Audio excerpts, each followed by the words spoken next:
নবী বলে উম্মত হাসরের ময়দানটা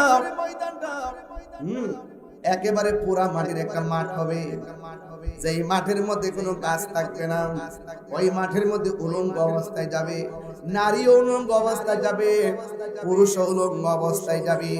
মাঠটা হবে পুরা মাটির মাঠ, কিন্তু গায়ের মধ্যে কোনো জামা থাকবে না। এমন একটা মাঠ হবে, মাঠের মাথার উপরে ১.৫ হাত উপরে সূর্যটা থাকবে।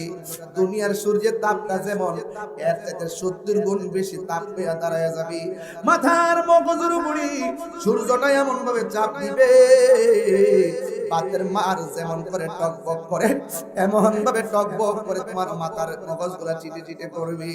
ও বন্ধু, আয়েশা সিদ্দিকা কয় নবী গো, নবী গো, একজন আরেকজন এমন ভাবে দেখবে, ইয়া রাসূলুল্লাহ, নবী গো, একজন যদি আরেকজন উলঙ্গ অবস্থায় দেখে এই মাঠটা কেমন লজ্জার মাঠ হয়ে গেল না? কিন্তু আমার নবী বলে, আয়েশা, ও আয়েশা, গোনা গোনা হাসরের ময়দানে যারা উঠবে, ওই ময়দানে ওঠার সময় যদিও গায়ের মধ্যে কাপড় থাকবে না গো, কিন্তু এদের গাটটা আল্লাহ পাকা কইরা উপরের দিকে দিয়ে দিবে। সূর্যের বরাবর তাদের মাথাটা থাকবে, চোখটা থাকবে।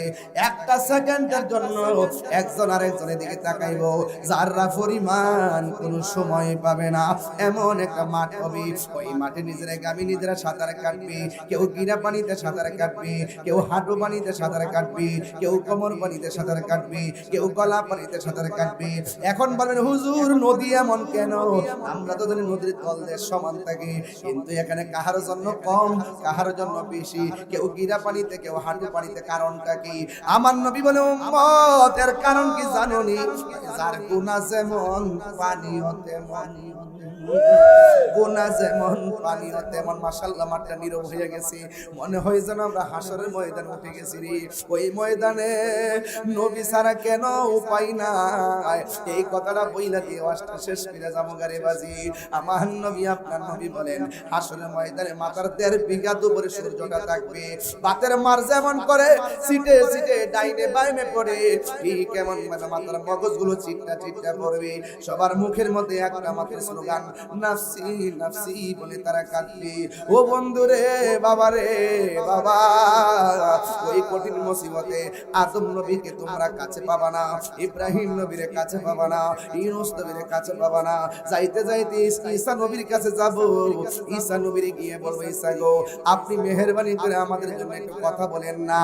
ঈসা নবী বলবি, ও উম্মতে মুহাম্মাদি,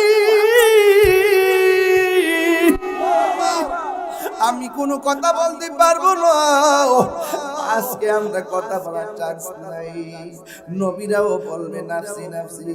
এবার ঈসা নবী বলে, শোনো, তুমি যদি কিছু করতে চাও, ওই যে একটা সিংহাসন দেখা যায়, ওই সিংহাসনের কাছে যাও, ওই সিংহাসনের নাম হলো মাকামে মাহমুদ। এবার সব উম্মতে সিংহাসনে কুরআনের মধ্যে যাবে, যেই ময়দানে ১,২৪,০০০ পয়গম্বর নফসি নফসি বলে কান্দে, ওই ময়দানে যায় দেখি আমার নবী, আপনার নবী সাজদার মধ্যে মাথা মুবারক রাইখা উম্মতি উম্মতি বলে কাঁদতেছে। চিৎকার মেরে কি আল্লাহু আকবার বলা যাবে না?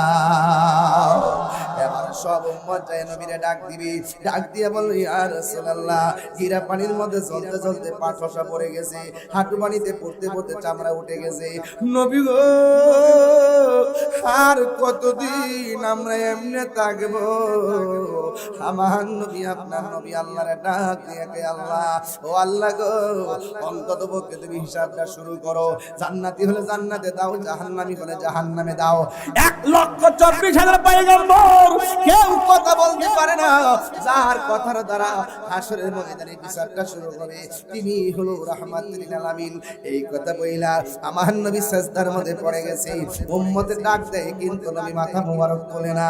কেন তুলে না জানেননি? আমার আল্লাহ কাহার হয়ে সেদিন থাকবেন, আল্লাহর সামনে কথা বলার সাহস কেউ পাবে না। আল্লাহ যখন দেখবেন উম্মতি মুহাম্মাদি নবীর কাছে যাওয়ার পরেও আমার নবী মাথা মোবারক তুলে না, ওই মুহূর্তে আমার আল্লাহ আল্লাহ ডাক দিবি, ইয়া মুহাম্মদ ইরফা রাসাকা ওয়াসাল তুতা ওয়াশফা তুশফা। বন্ধু গো বন্ধু, আমি আল্লাহ জানি কার নেকি কত, আমি আল্লাহ জানি কার বদি কত, আমি আল্লাহ জানি কে জান্নাতি, আমি আল্লাহ জানি কে জাহান্নামী, আমি আল্লাহ জানি দুনিয়াতে কারা নেক কাজ করছে, আমি আল্লাহ জানি দুনিয়াতে কারা বদ কাজ করছে। আমিও দুনিয়াতে কিরামান কাতিবিন লাগাইছি, হাসরের ময়দানে মিজানের পাল্লা টানাইছি। আমি আল্লাহ সব জানার পরেও আমি আল্লাহ একটা বাহানা সাজাইছি গো বন্ধু। আমি আজকে জানি কে জান্নাতি হবে কে জাহান্নামী হবে। ইয়া রাসূলুল্লাহ নবী গো, আজকের এই ময়দানে আমি আল্লাহ টানাইছি মিজান, প্রমাণ করব আপনি নবীর সম্মান। এই আওয়াজে মানি না, তিনবার কোন ইয়া রাসূলুল্লাহ।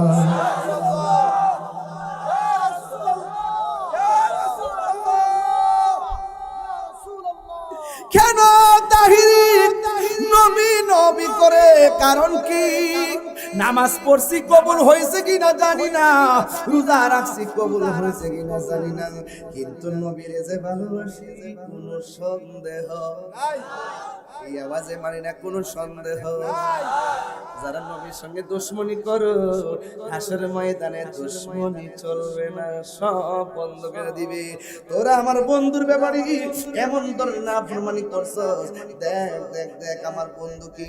আল্লাহ কয় বন্ধু আমি আল্লাহ জানি কে জান্নাতি, আমি আল্লাহ জানি কে জাহান্নামী।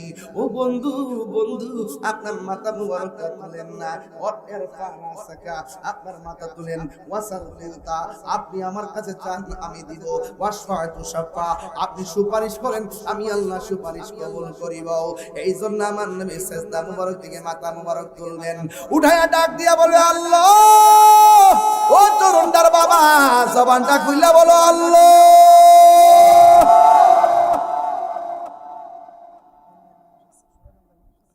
ও কমগায়ের বাবারা,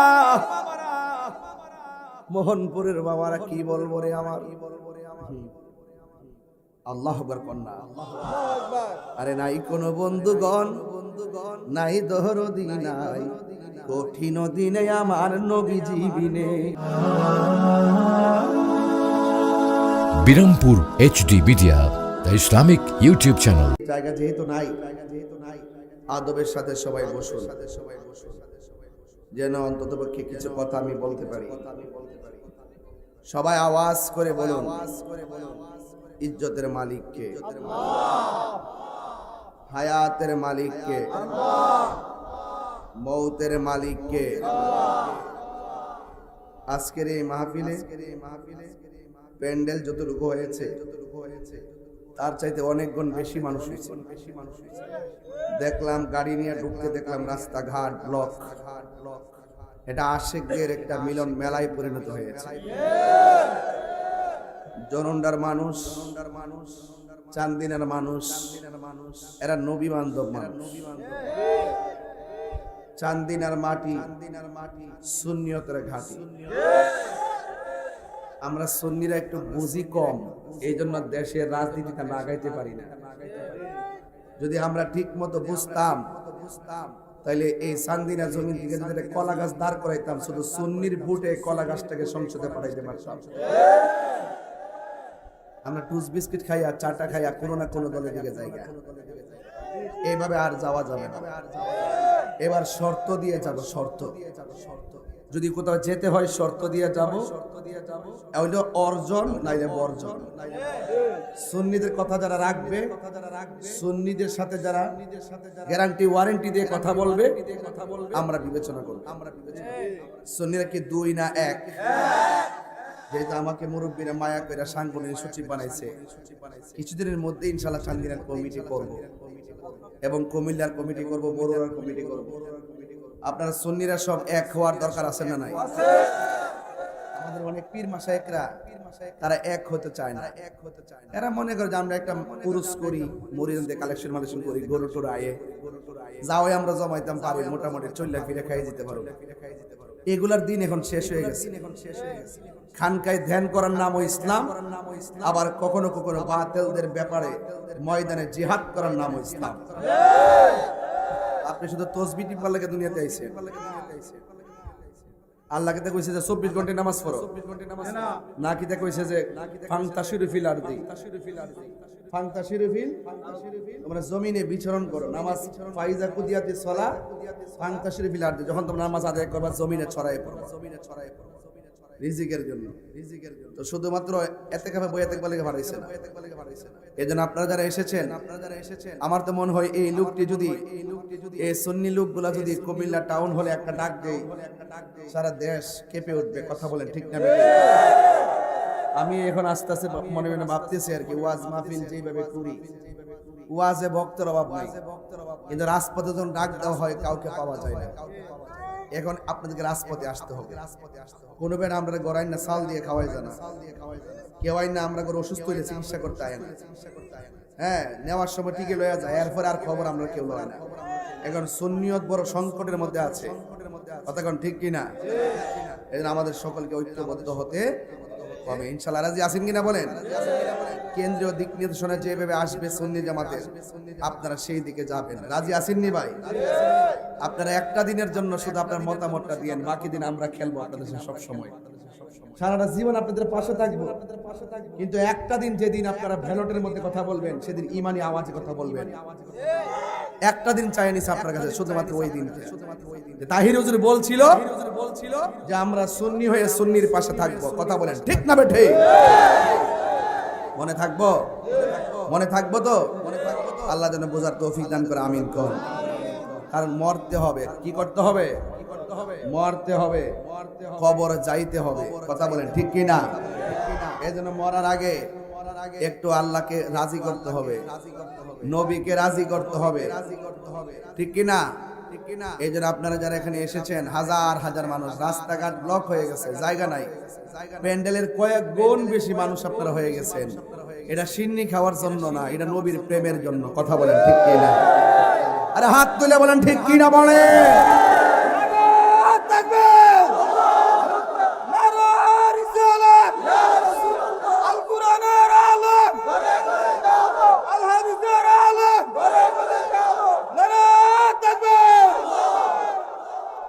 একসাথে আছেন না নাই চাইছি কয়দিন কোন দিনটা মন থাকবো নি আল্লাহ রাসূলের সাক্ষী রেখে কথা বলবে আর 90টা মাজার ভাঙছে কবর থেকে লাশ তুলে লাগায় আগুন ধরাই দিছে সুন্নিদের বিরুদ্ধে গত পরশু দিনে বাংলাদেশ ইসলামী ফ্রন্টের সাবেক সাধারণ সম্পাদক সেই আমাদের বোয়ালখালীর তাকে মিথ্যা মামলা দিয়ে গ্রেফতার কইরা অস্ত্র মামলা ঢুকাই দিছে সুন্নিদের ইতিহাসকে বিকৃত করার জন্য তারা কলঙ্কিত করার জন্য মিথ্যা আশ্রয় নিয়েছে কথা বলেন ঠিক না বেটে এজন্য আমি তার তীব্র নিন্দা জানাই অনতি বিলম্বে তাকে নিঃশর্ত মুক্তি দিতে হবে ঠিক কি না বেটে মুক্তি দিতে হবে কারণ আমাদের ভাই আবু নাসের জিলানী সে বিগত দিনে কোন রাজনীতি দলের একটা মিটিংও যায় নাই কোন সদস্য পদে ছিল না তার একটা পরিচয় ছিল সে ছিল বাংলাদেশ ইসলামী ফ্রন্টের সাবেক সাধারণ সম্পাদক গাউসে কমিটির সদস্য মসজিদের ইমাম মাদ্রাসা শিক্ষক অযথা তাকে উদ্দেশ্য প্রণোদিতভাবে গ্রেফতার করে মিথ্যা অস্ত্র মামলা ঢুকাই দিয়েছে তার মানে বোঝা গেল সুন্নিদের বিরুদ্ধে উপেনে গোপনে ষড়যন্ত্র শুরু হয়ে গেছে আমি বোয়ালখালী প্রশাসনকে বলবো আমাদের আহলুস সুন্নাত ওয়াল জামাতের প্রতিবাদী কণ্ঠ মাঠে নামার আগে আমার ভাই আবু নাসের জিলানীকে নিঃশর্ত মুক্তি দিতে হবে কথা বলেন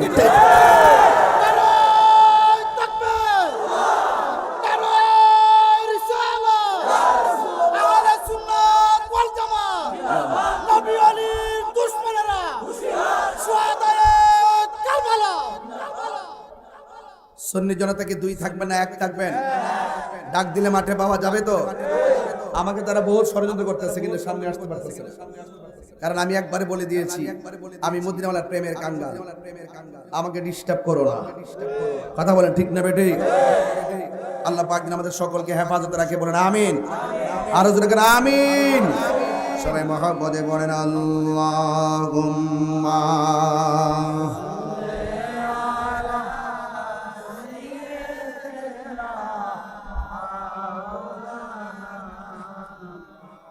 وعلى آل سيدنا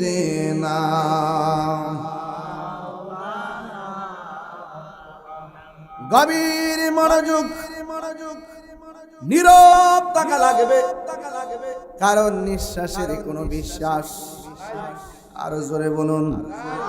আমার মতন অনেক বক্তা কবর দেশে লাশ হয়ে পড়ে আছে। যেমন আপনাদের আল্লামা ফজলুর রহমান আনোয়ারি হুজুর, আল্লামা নোমান উসমানী হুজুর এই দুনিয়াতে অনেক জায়গায় সুন্নিয়তের খেদমত করেছে। আজকে কবর দেশে এতিম হয়ে শুয়ে আছে। নিঃশ্বাসের কোনো বিশ্বাস নাই, যে কোনো মুহূর্তে আপনার বাড়িতে আজরাইলে হানা দিতে পারে। আমি গুনাহগারের কাছে আজরাইল আসতে পারে। এই জন্য আমার যুবক ভাইরা সব সময় মনে রাখবেন, এই মুহূর্তে মারা যায় যেন মরণটা ওযু অবস্থায় হয়। যদি এই মুহূর্তে মারা যায়, নামাজ যেন কাজা না থাকে। এই মুহূর্তে যদি মারা যায়, যেন শরীরটা পবিত্র থাকে। কারণ মরণের সময়টা বড় কঠিন।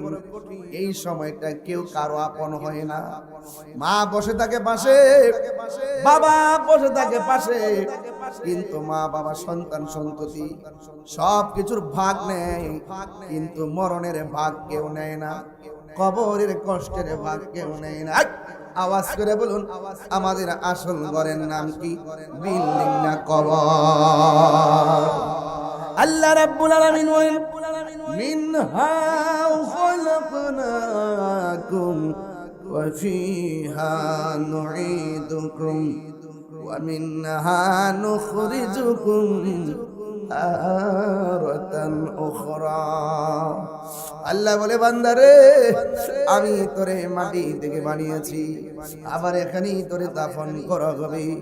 এই জায়গা থেকে তোমাকে একটা ময়দানে ওঠানো হবে, যে ময়দানের নাম হলো হাসরের ময়দান।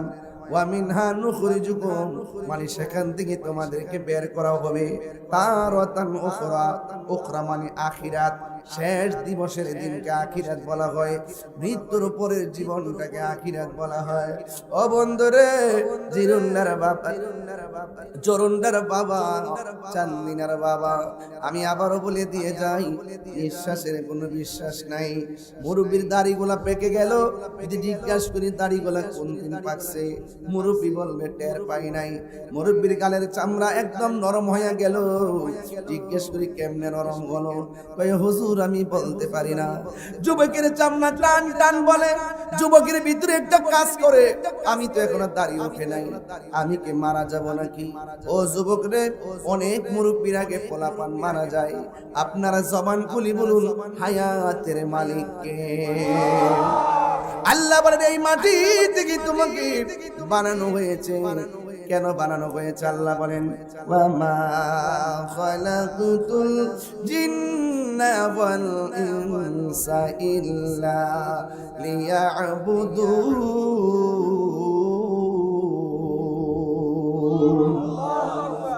আল্লাহ রাব্বুল আলামিন বলেন, আমি মানুষ এবং জিন জাতিকে সৃষ্টি করেছি একমাত্র আমি আল্লাহর গোলামি করার জন্য। নামাজের মাধ্যমে আল্লাহর গোলামি হয়, রোজার মাধ্যমে আল্লাহর গোলামি হয়, যাকাতের মাধ্যমে আল্লাহর গোলামি হয়, হজের মাধ্যমে আল্লাহর গোলামি হয়।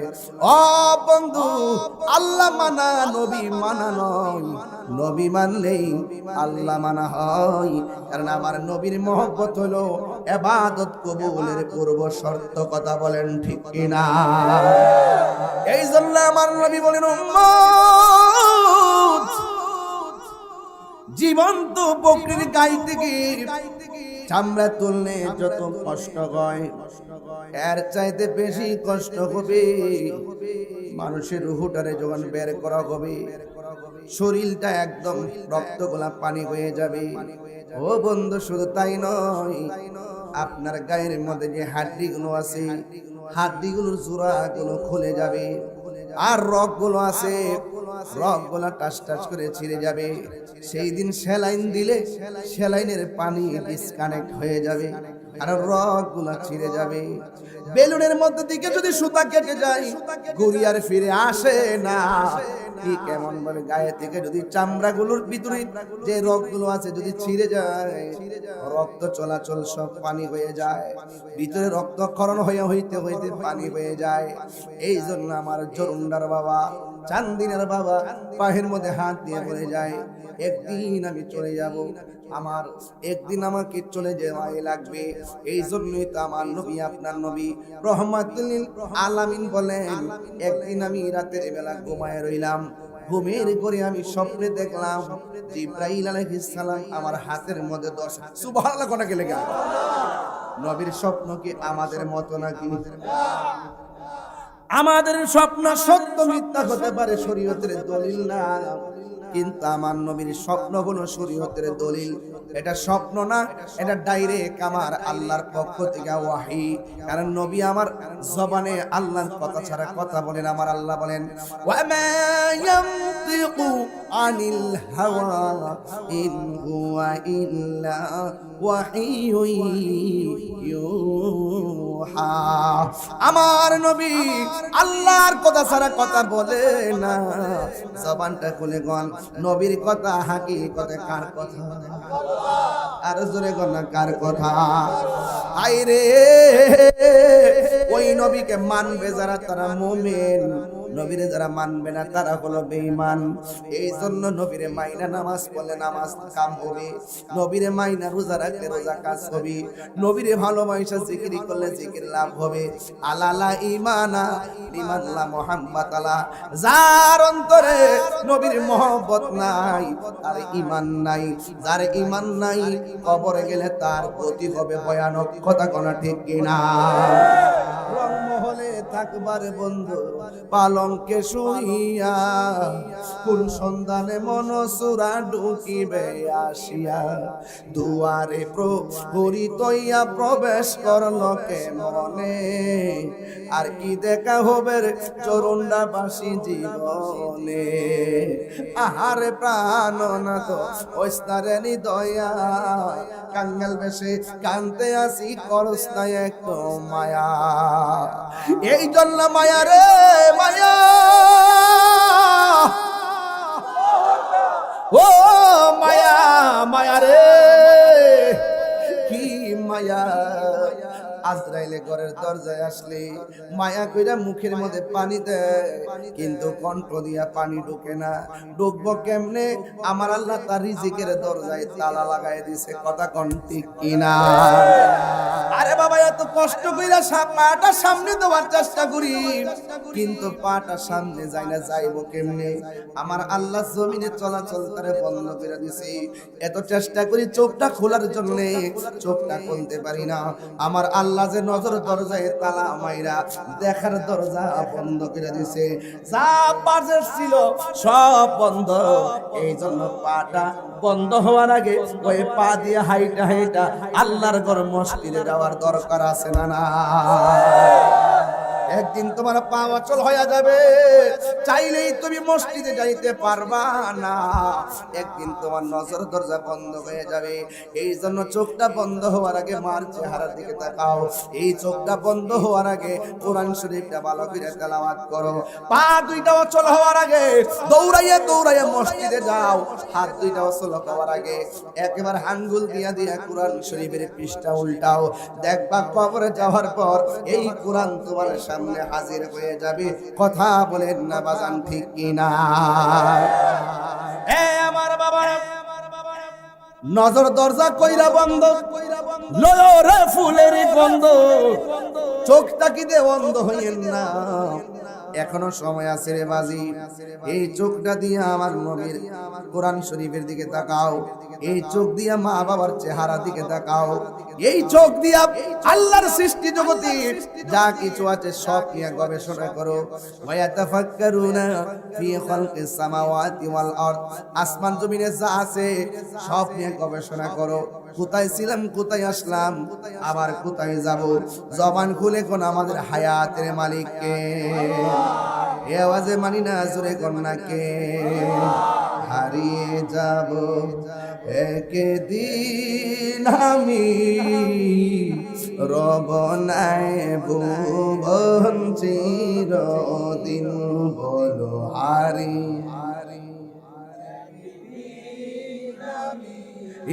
রব নাই ভুবন চিরদিন। ক্ষমা করে দিও তোমরা আমায়, বলো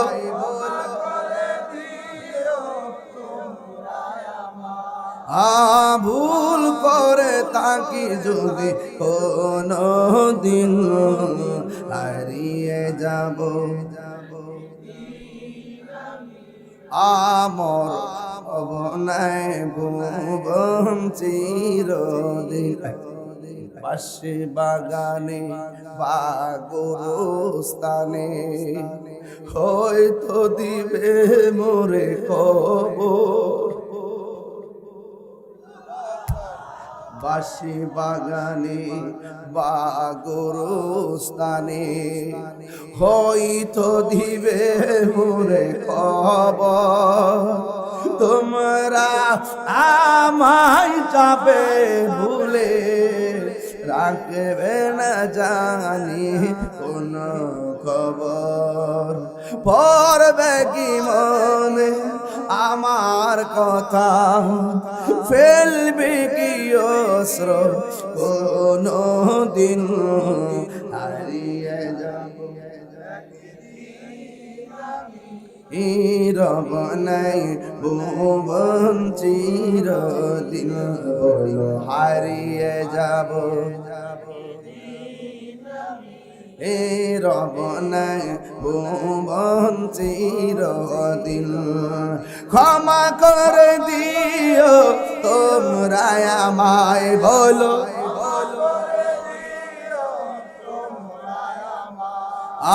ভুল করে তাকে যদি কোনো দিন হারিয়ে যাব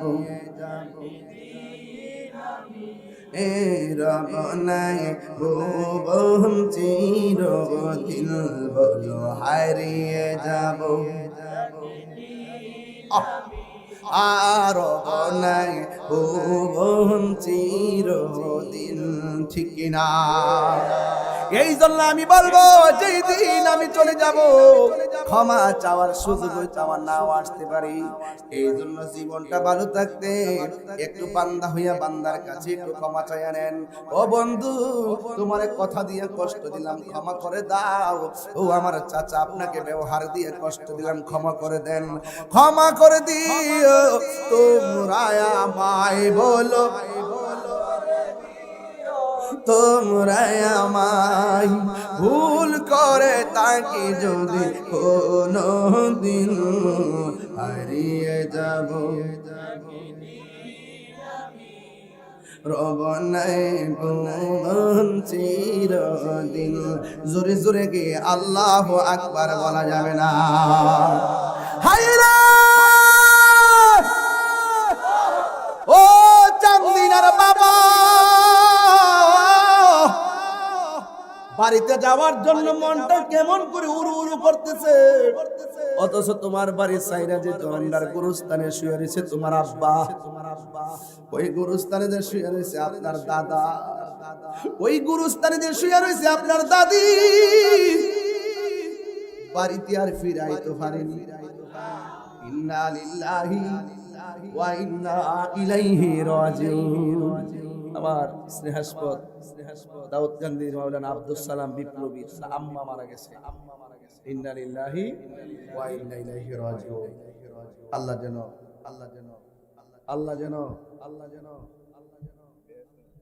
আল্লাহ পাক যেন তার আম্মার কবরটাকে জান্নাতের বাগান বানিয়ে দেয় আরো জোরে কোন আমিন পরিবারের সবাইকে যেন ধৈর্য ধারণ করার তৌফিক দান করবেন আমিন আরে মা ডাইরেক্ট কবরে নামাই দিয়েছে রে আজকার মার চেহারা দেখেন গতকালও ছিল এই টাইমে তার মা আজকে বিপ্লবীর মা কবরে আমার বাবা কবরে আপনার মা কবরে আপনার দাদা কবরে আপনার নানা কবরে আপনার নানি কবরে মসজিদে বহুত মুতাকিফ কবরে অনেক মুসল্লি কবরে তারা কবর থেকে আর আসতে পারে না ওরা চায় আমরা যেন তাদের জন্য দোয়া করি এই মাহফিলটা এলাকার জন্য যেমন তেমন কবরবাসীর জন্য নিয়ামত কথা বলেন ঠিক কিনা এই জন্য আমি ওয়াজটা লাইন দেবাই চাইছি আপনার কি কষ্ট হইতাছে বুঝতে কি অসুবিধা হইতাছে আল্লাহ যেন আমাদের প্রত্যেকটি কবরবাসীর কবর আযাব যেন মাফ করে বলেন আমিন মাউত কাসিন কুল্লু নাসিন শারিবুন কবর বাইতিন কুল্লু নাসিন দাখিলুন কবর বাইতিন কুল্লু নাসিন দাখিলুন।